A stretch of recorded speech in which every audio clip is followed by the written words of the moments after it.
What's up, guys? Welcome to August 1st as we dive into 2 Kings chapter 23, where it talks about Josiah's religious reforms. Then the king summoned all the elders of Judah and Jerusalem, and the king went up to the temple of the Lord with all the people of Judah and Jerusalem, along with the priests and the prophets, all the people from the least to the greatest. There the king read to them the entire book of the covenant that had been found in the Lord's temple. The king took his place of authority beside the pillar and renewed the covenant in the Lord's presence. He pledged to obey the Lord by keeping all his commands, laws, and decrees with all his heart and soul. In this way, he confirmed all the terms of the covenant that were written in the scroll, and all the people pledged themselves to the covenant. Then the king instructed Hilkiah the high priest and the priests of the second rank and the temple gatekeepers to remove from the Lord's temple all the articles that were used to worship Baal, Asherah, and all the powers of the heavens. The king had all these things burned outside Jerusalem on the terraces of the Kidron Valley, and he carried the ashes away to Bethel. He did away with the adulterous priests who had been appointed by the previous kings of Judah, for they had offered sacrifices at the pagan shrines throughout Judah and even in the vicinity of Jerusalem. They had also offered sacrifices to Baal and to the sun, the moon, the constellations, and to all the powers of the heavens. The king removed the Asherah pole from the Lord's temple and took it outside Jerusalem to the Kidron Valley, where he burned it. Then he ground the ashes of the pole to dust and threw the dust over the graves of the people. He also tore down the living quarters of the male and female shrine prostitutes that were inside the temple of the Lord, where the women wore coverings for the Asherah pole. Josiah brought to Jerusalem all the priests who were living in the other towns of Judah.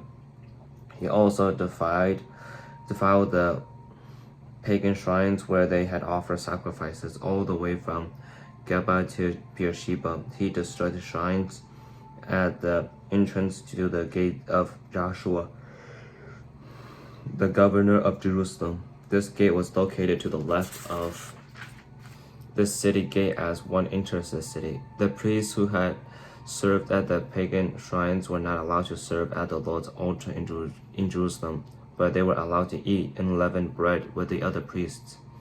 Then the king defiled the altar of Taphath in the valley of Ben Hinnom, so no one could ever again use it to sacrifice a son or daughter in a fire as an offering to Melech.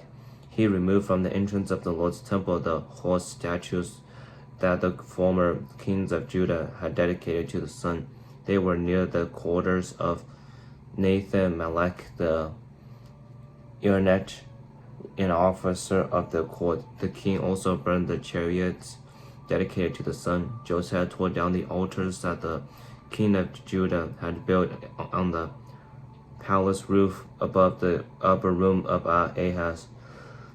The king destroyed the altars that Manasseh had built in the two courtyards of the Lord's temple. He smashed them to bits, had built in, and scattered the pieces in the Kidron Valley. The king also desecrated the pagan shrines east of Jerusalem to the south of the Mount of Corruption, where King Solomon of Israel had built shrines for Ashtoreth, the detestable goddess of the Sidonians, and for Chemosh, the detestable god of the Moabites, and for Malach, the vile god of the Ammonites.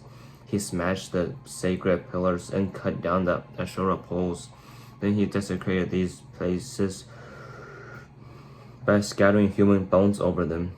The king also tore down the altar at Bethel, the pagan shrines that Jeroboam son of Nebat had made when he caused Israel to sin. He burned down the shrine and ground it to dust, and he burned the Asherah pole. Then Josiah turned around and noticed several tombs in the side of the hill. He ordered that the bones be brought out, and he burned them on the altar at Bethel to desecrate it. This happened just as the Lord had promised to the man of God when Jeroboam stood beside the altar of the festival. Then Josiah turned and looked at the tomb of the man of God who had predicted these things. What is that monument over there? Josiah asked. And the people of the town told him, it is the tomb of the man of God who came from Judah and predicted the very things that you have just done to the altar at Bethel. Josiah replied, leave it alone, don't disturb his bones. So they did not burn his bones or those of the old prophets from Samaria. Then Josiah demolished all the buildings at the pagan shrines in the towns of Samaria, just as he had done at Bethel. They had built by the various kings of Israel, and had made the Lord very angry. He executed the priests of the pagan shrines at their own altars, and he burned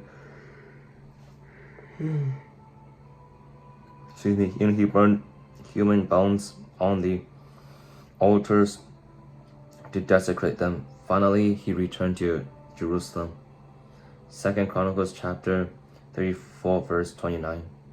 Then the king summoned all the elders of Judah and Jerusalem, and the king went up to the temple of the Lord with all the people of Judah and Jerusalem, along with the priests and the Levites, all the people from the greatest to the least. There the king read to them the entire book of the covenant that had been found in the Lord's temple. The king took his place of authority beside the pillar and renewed the covenant in the Lord's presence. He pledged to obey the Lord by keeping all his commands, laws, and decrees with all his heart and soul. He promised to obey all the terms of the covenant that were written in the scroll, and he required everyone in Jerusalem and the people of Benjamin to make a similar pledge. The people of Jerusalem did so, renewing their covenant with God, the God of their ancestors. So Josiah removed all detestable idols from the entire land of Israel, and required everyone to worship the Lord their God. And throughout the rest of his lifetime, they did not turn away from the Lord, and the Lord, the God of their ancestors. 2 Kings chapter 23, verse 21. Josiah celebrates Passover. King Josiah had then issued this order to all the people: you must celebrate the Passover to the Lord your God, all as required in this book of the covenant. There had not been a Passover celebration like this since the time when the judges ruled in Israel, nor throughout all the years of the kings of Israel and Judah. But in the 18th year of King Josiah's reign, this Passover was celebrated to the Lord in Jerusalem. Josiah also got rid of the mediums and psychics, the household gods, the idols, and every other kind of detestable practice, both in Jerusalem and throughout the land of Judah. He did this in obedience to the law given to the scroll that Hilkiah the priest had found in the Lord's temple. Never before had there been a king like Josiah, who turned to the Lord with all his heart and soul and strength, obeying all the laws of Moses. And there has never been a king like him since. Even so, the Lord was very angry with Judah because of all the wicked things Manasseh had done to provoke him. For the Lord said, I will also banish Judah from my presence, just as I have banished Israel, and I will reject my chosen city of Jerusalem, and the temple where my name was to be honored. The rest of the events in Josiah's reign, in all his deeds, are recorded the book of the history of the kings of Judah. 2 Chronicles chapter 35, verse 1. Then Josiah announced that the Passover of the Lord would be celebrated in Jerusalem, and so the Passover lamb was slaughtered on the 14th day of the first month. Josiah also assigned the priests to their duties and encouraged them in their work at the temple of the Lord. He issued this order to the Levites, who were to teach all Israel and who had been set apart to serve the Lord: put the holy ark in the temple that was built by Solomon, son of David, the king of Israel. You no longer need to carry it back and forth on your shoulders. Now spend your time serving the Lord your God and his people, Israel. report for duty according to the family divisions of your ancestors, following the directions of King David of Israel, and the direction of his son Solomon. Then stand in the sanctuary at the place appointed for your family division, and help the families assigned to you as they bring their offerings to the temple. Slaughter the Passover lambs, purify yourselves, and prepare to help those who come. Follow all the directions that the Lord gave Moses. Then Josiah provided 30,000 lambs and young goats for the people's Passover offerings, along with 3,000 cattle, all from the king's own flocks and herds. The king's officials also made willing contributions to the people, priests and Levites. Hilkiah, Zechariah, and Jehiel, the administrators of God's temple, gave the priests 2,600 lambs and young goats and 300 cattle at Passover offerings. The Levite leaders, Conaniah and his brothers, Shemaiah and Nathaniel, as well as Hashabiah, Joel, and Jozabad, gave 5,000 lambs and young goats and 500 cattle to the Levites for their Passover offerings. When everything was ready for the Passover celebration, the priests and the Levites took their places, organized by their divisions as the king had commanded. The Levites then slaughtered the Passover lambs and presented the blood to the priests, who sprinkled the blood on the altar while the Levites prepared the animals. They divided the burnt offerings among the people by their family groups, so they could offer them to the Lord as prescribed in the book of Moses. They did the same with the cattle. Then they roasted the Passover lambs as prescribed, and they boiled the holy offerings in pots, kettles, and pans, and brought them out quickly too, so the people could eat them. Afterward, the Levites prepared Passover offerings for themselves and for the priests, the descendants of Aaron, because the priests had been busy from morning till night, offering the burnt offerings and the fat portions. The Levites took responsibility for all these preparations. The musicians, descendants of Asaph, were in their assigned places, following the commands that had been given by David. Asaph, Heman, and Jeduthun, the king's seer. The gatekeepers guarded the gates and did not need to leave their posts of duty, for their Passover offerings were prepared for them by their fellow Levites. The entire ceremony for the Lord's Passover was completed that day.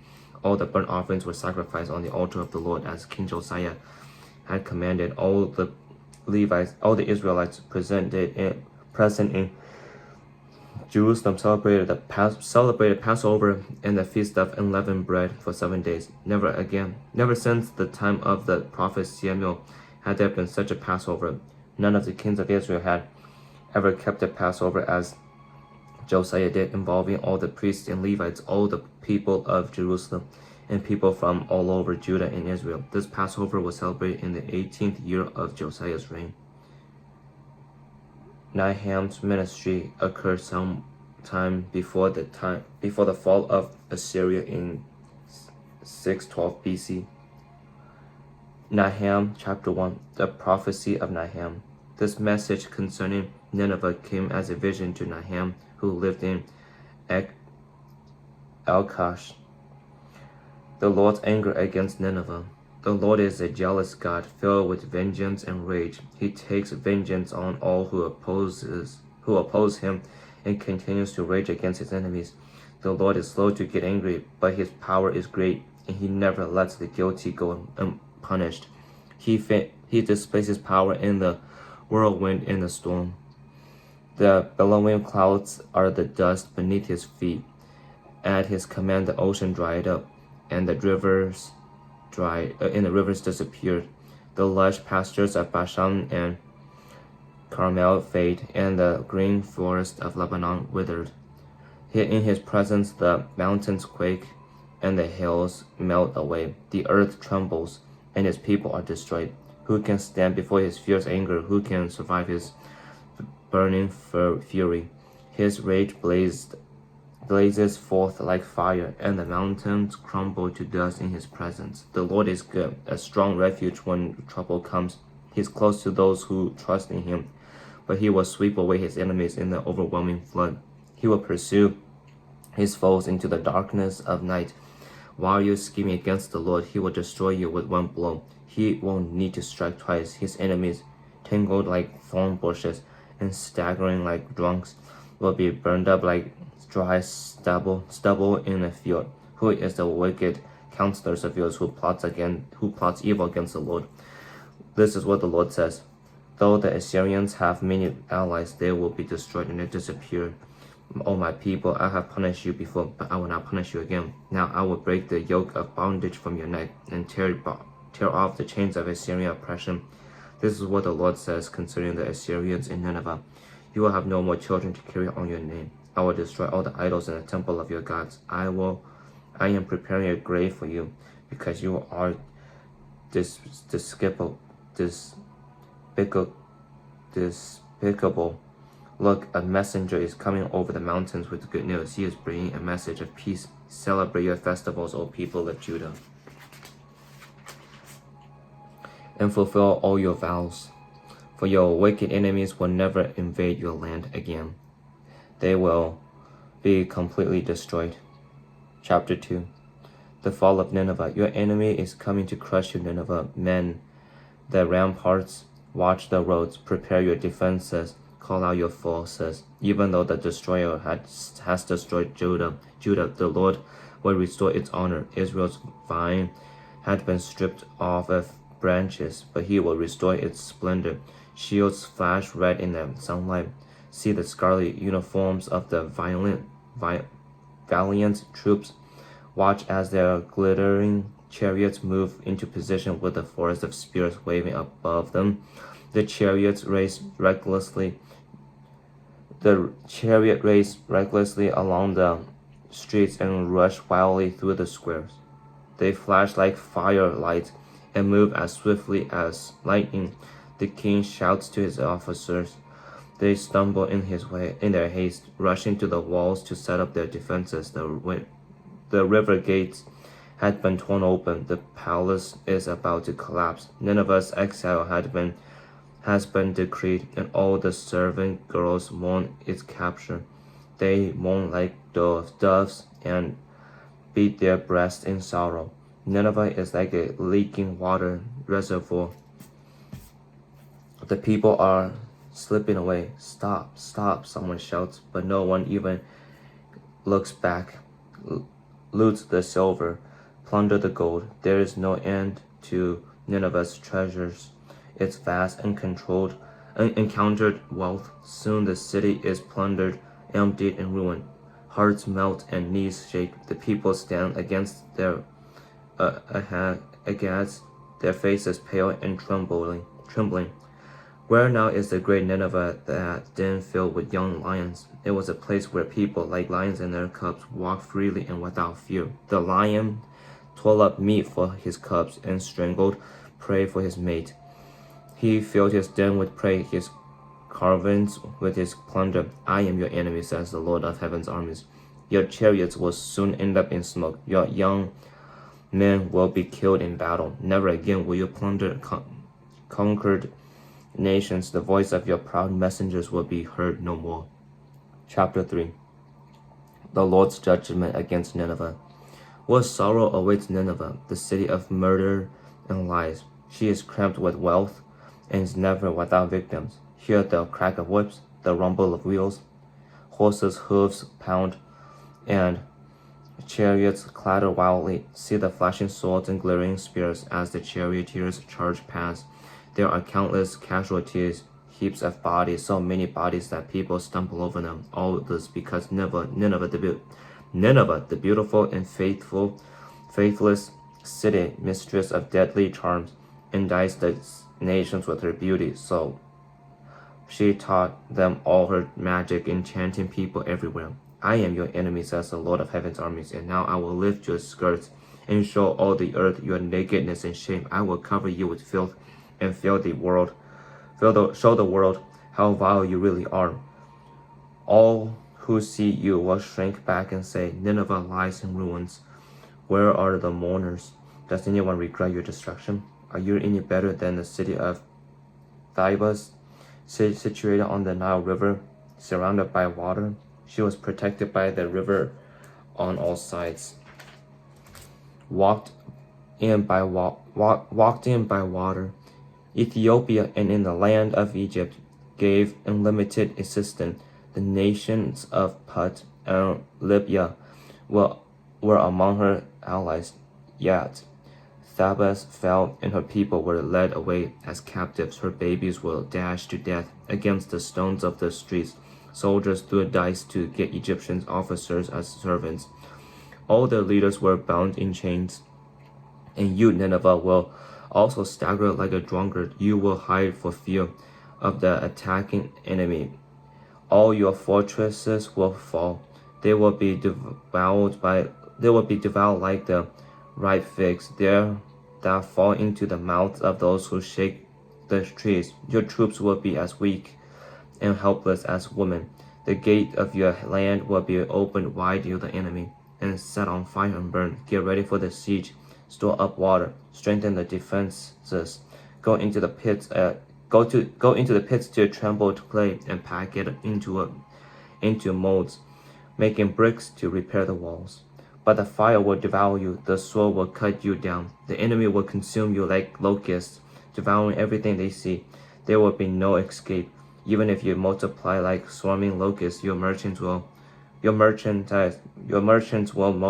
have multiplied until they outnumber the stars.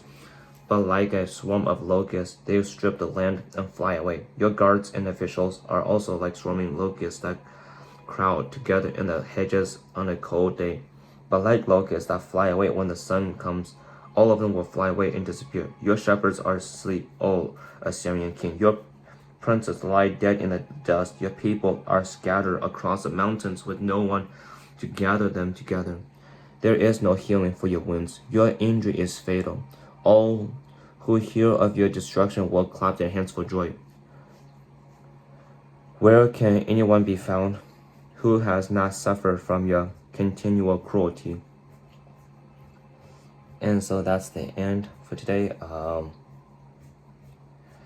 Yeah, you know what's one of the things, like Josiah, after reading his story, is truly one of a kind. Very admirable king, very honorable king. You know, it's one thing to kind of get rid of some of the idols out of the kingdom, but the fact that he did like a clean sweep of his whole kingdom while he's a king is amazing. It's like he knows that he cannot leave anything that's ungodly not being destroyed. He cannot let any ungodly things not be destroyed. He has to let every ungodly thing, that could be people, idols, places, he'll make sure that those things get burned up. You know why? Because he understands the power of darkness. He understands that the devil just needs a little space, needs a little crack in the defense to influence, to break into infect the whole city, right? So like, but the thing is, like, so Josiah had to destroy everything that's on the inside within the kingdom that's causing his people to stumble. He'll kill these things first, and then put a spiritual protection. He asked God to put. He didn't ask, but his actions are indicating that he has asked God to put a spiritual protection around them by going back to the ancient laws of Moses and following them for the first time in for like ages. And so with that story being said, it's like, how can we, I felt like we ourselves, we all try to follow God to the best of our abilities, right? But there's always something in our life that's causing us to not draw close to Him, that's causing us to sin, that's causing us to be distracted from Him. So how can we cut? What are these things in our life that's causing distractions? That's leading us. That's causing us, our eyes to look the other way.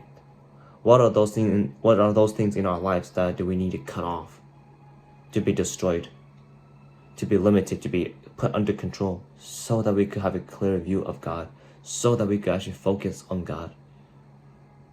It's really hard. I understand. I'm struggling with that.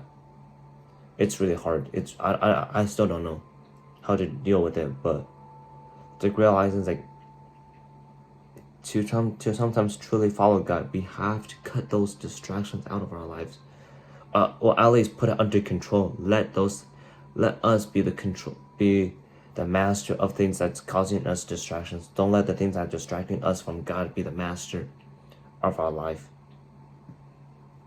And so that's something that really stood out to me. And then this whole book of I don't really understand what Nineveh did though.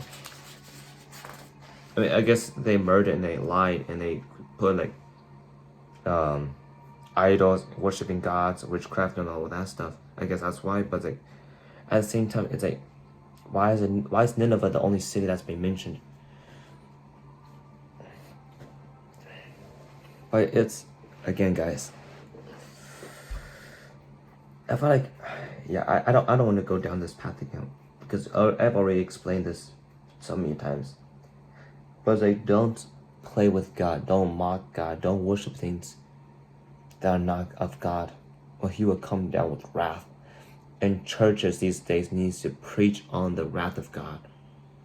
We have fallen into this world, into this ideology of, oh, let's just preach all the good things about God. Let's teach the love of God, and that's great. That's beautiful. But when are we going to get serious and preach the wrath of God, to install fear into us? Because throughout the whole scriptures, it says the base of wisdom is the fear of God, or to gain the wisdom of God. To gain wisdom, you have to fear God first. And so, if we want to be wise, how do we inject fear into our system, into our life? And how do we inject the fear of God into our life, so that we could be wiser, so that we could love God better? Because I feel like in our modern time, especially this whole Paris thing that just went off the rails, perfect example of how people have lost the fear of God. So how can we inject the fear of God into our life? And I don't think that's bad. Fear of God is just saying, hey God, I fear you. Not just like out of human fear, but also like, I respect you. I want to hold you at the highest of high. I want to honor you in everything I do. That's what fearing God is like. And there's a lot of other things, but like realizing like if we don't have the fear of God within us, how are we supposed to gain wisdom? The Bible clearly says to gain wisdom, the basis of gaining wisdom is by fearing the Lord. And yeah, so like I don't understand, like I didn't really take much out of the whole prophecy. I'm not sure how much of it I'm supposed to take out of. Maybe if I read it again next time, I mean, I'll take more out of it. But like as of right now, I don't have a lot to take off of the prophecy made about Nineveh. All I can say is that we have to inject fear into our system, so that our generations could avoid these things, of these consequences of the end time. I don't think people understand how evil, how scary the end of time is. I think there are a lot of us that jokes about like the end time, but like, I don't think I want to experience that. I don't think I want to experience the terrifying reality of what the end of the world would look like, what the destruction of God looks like. I don't know if I could handle that. And so to like realizing, guys, in realizing that fearing God is not the worst thing in the world. It's the thing that holds us down, that's keeping us in check, that's keeping us in the love of God, and it keeps us and our feelings for God, which is love. It should be love. When you fear God, it should be love, because you know that God has you. God is not one of those dictators that just wants to tell us what to do all the time. He wants to love us. He wants to be in a relationship with all of us. I don't think there's many dictators that are like that. A lot of dictators are like, oh, you do what I do. You do what I say, or I'm gonna kill you, kind of mentality. But that's not God. God has that like healthy dictator where He is the authority of our lives, and yet He still holds each of us precious, wants to get to know us, wants to be in a relationship with us. So yeah, I hope what I shared was helpful. Just to kind of reflect on our lives, like what is something in our life that we could just cut out, so that we could be drawing closer to God. So it's easier for us to draw closer to God in things. Some of you guys go and walk with God.